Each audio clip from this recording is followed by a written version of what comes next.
सद्गुरू संत तुकाराम महाराज पालखी सोहळा आज बारामतीमध्ये दाखल होतोय आणि आपण बघतोय की राज्याचे उपमुख्यमंत्री यांनी जय्यत अशी तयारी बारामतीमध्ये केलेली आहे। राज्यसभेच्या खासदार सुनेत्राबाई पवार बारामतीमध्ये आल्यानंतर वारकऱ्यांचे कशा पद्धतीने स्वागत करतात, जी वारकऱ्यांना पाऊस आल्यानंतर रेनकोटचे वाटप वहिनी साहेबांच्या हस्ते केलं जातंय।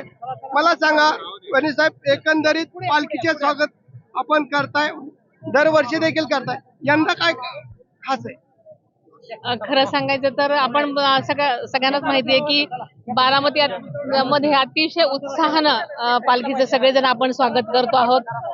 एन्व्हायरमेंटल फोरम तर्फे सुद्धा दरवर्षी पालखीचं एखादी गोष्ट देऊन आपण स्वागत करतो। यावर्षी खूपच पाऊस होता, वारकऱ्यांचे हाल होऊ नये म्हणून आपण त्यांना रेनकोट देतोय आणि म्हणून आपण सगळे इथे उभे आहोत आणि सगळीकडेच उत्साहाचं वातावरण आहे, आपण सगळे बघतोय। गेल्या वर्षी अजितदादा बारामती ते काटेवाडी पायी चालत गेले आणि जी बदल झाला ते आपण बघितलेलाच आहे। दादा तर पुन्हा एकदा उपमुख्यमंत्री दाखल झालेत, आपण देखील राज्यसभेवर गेला आहात।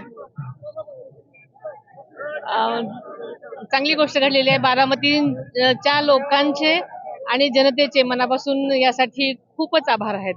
पांडुरंगांचे आपलं एक वेगळं नातं आहे, ते कसं सांगा?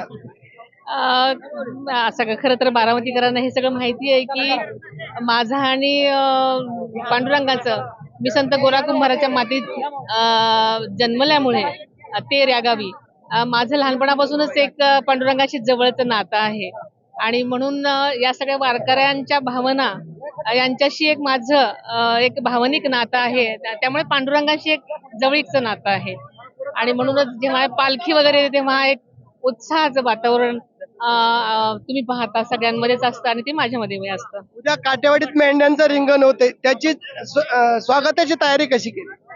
अत्यंत नेहमीप्रमाणे उत्तम तयारी केलेली आहे। आपण पाहालच आणि आपण सगळ्यांनी जरूर म्हणजे मुके प्राणी सुद्धा पंढरीच्या साठी ह्या काही गोष्टी करतात, त्या आपल्या भावना त्यांच्या रिंगणाद्वारे त्या आपल्या पांडुरंगाच्या चरणी दाखवतात। हे एक दृश्य अस्वर्णनीय आणि अविलोभनीय असतं। शेवटचा प्रश्न, पांडुरंगाला काय साकडं घालणार आहे? नवीन सुनबाई देखील आपल्या घरी येत आहेत। खरं सांगायचं तर पांडुरंगाच्या चरणी नेहमीच आपण सर्व शेतकऱ्यांच्या जनमानसाच्या सुख समृद्धीसाठी नेहमीच आपण प्रार्थना करतो।